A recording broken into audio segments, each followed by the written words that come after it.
आप देख रहे हैं नेशनल वॉच, खबरों का खजाना। नमस्कार दोस्तों, क्या आप जानते हैं कि गेहूं, जौ या राई जैसे ग्लूटेन युक्त पदार्थों के सेवन से आप एक गंभीर बीमारी से ग्रसित हो सकते हैं। राजधानी लखनऊ के मेदांता हॉस्पिटल में इन्हीं सब बातों को ध्यान में रखते हुए राष्ट्रीय सीलिएक जागरूकता दिवस का आयोजन किया गया। इस अवसर पर बहुत सारे बच्चे और उनके अभिभावक मौजूद थे। डॉक्टर दुर्गा प्रसाद, डॉक्टर अभय वर्मा की टीम ने उनको बताया कि किस तरीके से आप इस बीमारी से बच सकते हैं, और साथ ही डाइटिशियन मौजूद थी। उन्होंने बताया कि गेहूं, जौ या राई के अलावा भी बहुत सारे ऐसे पदार्थ हैं जिनका सेवन करके आप इस बीमारी पर अपना कंट्रोल रख सकते हैं। हम बातचीत करेंगे डॉक्टर दुर्गा प्रसाद जी से और उनसे जानेंगे कि सेलिएक को लेकर क्या कुछ जागरूकता आम जनता को उन्होंने बताई है, और हम सबको भी जानना जरूरी है कि कैसे हम इस गंभीर बीमारी से बचे रह सकते हैं। आइए दोस्तों, एक बहुत ही महत्वपूर्ण बातचीत स्वास्थ्य से जुड़ी हुई आज हम आपको दिखाने जा रहे हैं। नमस्कार, मैं doctor Durga Prasad, paediatric gastroenterologist हूँ मेदांता लखनऊ में। आज हम यहाँ पर इकट्ठा हुए हैं। आज हमारे साथ कुछ हमारे पेशेंट्स भी हैं, उनके पेरेंट्स भी हैं, और मैं मीडिया पर्सन को आभार व्यक्त करना चाहूँगा कि वो लोग यहाँ आए और इस प्रोग्राम में का एक हिस्सा बने।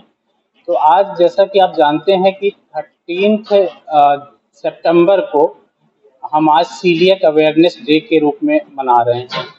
तो सीलिएक डिजीज अवेयरनेस डे के उपलक्ष्य में हमारा उद्देश्य ये है कि हम अपने पेशेंट को और उनके अभिभावकों को सीलिएक डिजीज के बारे में बताएं कि सीलिएक डिजीज क्या होती है, इसको कैसे रोका जा सकता है, इसका क्या ट्रीटमेंट होता है और इसका लॉन्ग टर्म क्या कॉन्सिक्वेंस होता है अगर इसका हम इलाज ठीक से ना करें।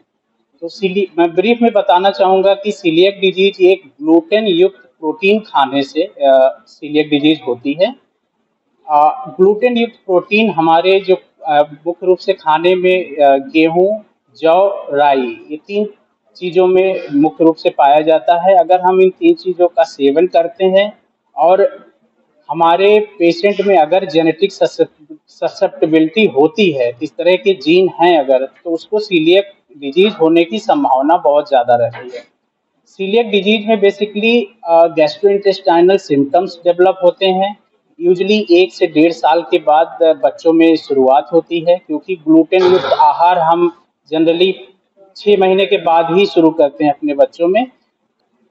तो हम बात कर रहे हैं कि सीलिएक डिजीज में मुख्य रूप से लक्षण क्या होते हैं। सीलिएक डिजीज में मुख्य रूप से गैस्ट्रोइंटेस्टाइनल सिम्टम्स होते हैं, जिसमें पेशेंट को डायरिया होता है लंबे टाइम के लिए, और न्यूट्रिशनल डिफिशियंसी हो जाती है because of mall absorption syndrome, क्योंकि इसमें आंतों की जो इनर लाइनिंग होती है वो डिस्टर्ब हो जाती है। ग्लूटेन खाने से वहाँ पे इंजरी होती रहती है और इनर लाइनिंग डिस्टर्ब होने से हमारे खाने की चीज़ें सही मात्रा में एब्जॉर्ब नहीं हो पाती, इसीलिए पेशेंट को डायरिया, आयरन की कमी, खून की कमी, विटामिन D3 की कमी, इस तरह की ढेर सारी मल्टीपल न्यूट्रिएंट डिफिशियंसी हो जाती है।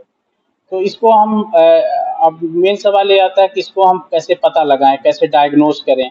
इसमें पेशेंट जनरली इसमें लंबी हिस्ट्री होती है कि मेरे बच्चे को बहुत लंबे टाइम से डायरिया हो रहा है सर, हमने बहुत एंटीबायोटिक्स दे दिया, कीड़े की दवा दे दिया, लेकिन कोई फ़ायदा नहीं है।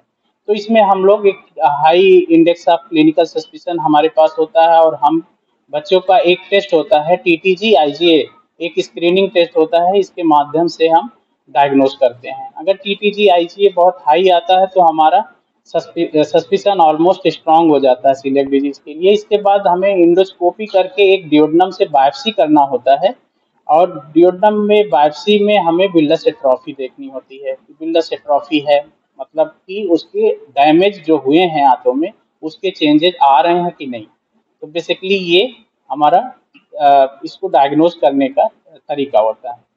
तो जब हमारी डायग्नोसिस कंफर्म हो जाती है इन 3 सीक्वेंस के बाद, तो हम बच्चे को बताते हैं कि ग्लूटेन फ्री डाइट इसको लेना है। तो ग्लूटेन फ्री डाइट बहुत एक चैलेंजिंग प्रॉब्लम होती है, खासतौर से बच्चे के लिए और उनके पेरेंट्स के लिए, क्योंकि कहना आसान है कि ग्लूटेन फ्री डाइट आप शुरू कर दो। ग्लूटेन फ्री का मतलब कि हमारे खाने में गेहूं और जौ की मात्रा नहीं होनी चाहिए, बिल्कुल नहीं होनी चाहिए। और इस तरह के आप अगर आप प्रैक्टिकल लाइफ में देखेंगे कि इस तरह के आइटम्स हमारी लाइफ में ऑलमोस्ट 90% ऐसी चीजें हैं जो इसी चीज पे डिपेंड रहती हैं या इसी चीज से बनी होती हैं, गेहूं या जौ की बनी होती हैं। तो बच्चा इस तरह की डाइट ले ही नहीं सकता। तो क्या ले सकता है, आज हमारे पास डाइटिशियन रहेंगे, वो डिटेल में हमारे पेशेंट से डिस्कस करेंगे कि ग्लूटेन फ्री डाइट एग्जैक्टली क्या होता है। और आज इस पे हम एक सीएमई भी कर रहे हैं, एक हमारा प्रोग्राम भी होगा 1 घंटे का, जिसमें हम सीलिएक डिजीज के बारे में कुछ प्रेजेंटेशन करेंगे और उसमें लखनऊ एकेडमी ऑफ पीडियाट्रिक्स के लोग और उसके डॉक्टर्स हिस्सा लेंगे, जो कि प्रोग्राम 3 बजे के आसपास शुरू होगा और उसमें 3 से 4 लेक्चर होंगे और उसमें हम सीलिएक डिजीज के बारे में डिटेल डिस्कशन करेंगे। सर थोड़ा सा हमारे दर्शकों के लिए बता दीजिए कि गेहूं और बाजरा अगर डाइट में ना हो तो क्या फिर किस तरीके से डाइट? गेहूं और जौ, बाजरा इसमें सेफ है, बाजरा लिया जा सकता है। गेहूं और जौ की मेन प्रॉब्लम होती है क्योंकि जो ग्लूटेन एक प्रोटीन है वो हमारे खाने में इन दोनों चीज़ों में ज़्यादा मात्रा में पाई जाती है। तो इसके अलावा हमारे पास जो डेयरी प्रोडक्ट्स बचते हैं वो हम खा सकते हैं, दाल, पल्सेस, वेजिटेबल्स और राइस और फ्रूट्स, सैलेड, ये सब हमारे पास नॉन वेजिटेरियन डाइट्स, तो ये हमारे पास पूरी मात्रा में होते हैं जिसको हम अपने बच्चे को दे सकते हैं। तो दोस्तों देखा आपने कि किस तरीके से डॉक्टर दुर्गा प्रसाद ने बताया कि गेहूं, जौ या राई जैसे ग्लूटेन युक्त पदार्थों के खाने से सीलिएक डिजीज होने की संभावना रहती है।